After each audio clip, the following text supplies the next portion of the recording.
আসসালামু আলাইকুম প্রিয় দর্শক, আপনার কোন অ্যাঙ্গেলে মনে হইল মেসি এই গোলটা দিতে পারবে না? দর্শক, মেসি চাইলেই এটা গোল দিতে পারতো, কিন্তু মেসি চায় নাই এটা গোল দিতে। কারণ মেসি চায় নাই এই ম্যাচটা তারা জিতুক, কারণ উপরের চাপ ছিল। মেসিদের জিততে দেওয়া হয় নাই, মেসিদের হারিয়ে দেওয়া হয়েছে। দর্শক, আপনারা যদি রেফারির কথা বলেন, এই মাঠের মধ্যে এই রেফারি কোন ব্যবহার করছে আর্জেন্টিনার বিপক্ষে? আর্জেন্টিনা 24টা ফাউল করছে, তারা কখনোই এতটা ফাউল করে নাই। তারপরও তারা 24টা ফাউল করছে।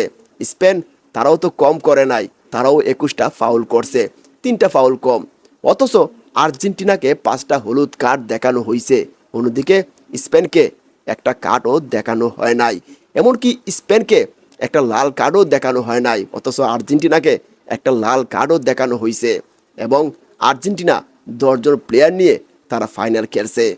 তাতেই বোঝা যায় কোন চাপে ছিল আর্জেন্টিনা। আর্জেন্টিনাকে হারানো হয়েছে, আর্জেন্টিনা হারে নাই। আর্জেন্টিনা এতটা খারাপ দল নয়, তারা একটা ফাইনালিস্ট এবং গতবারের চ্যাম্পিয়ন, এটা কিন্তু বুঝতে হবে।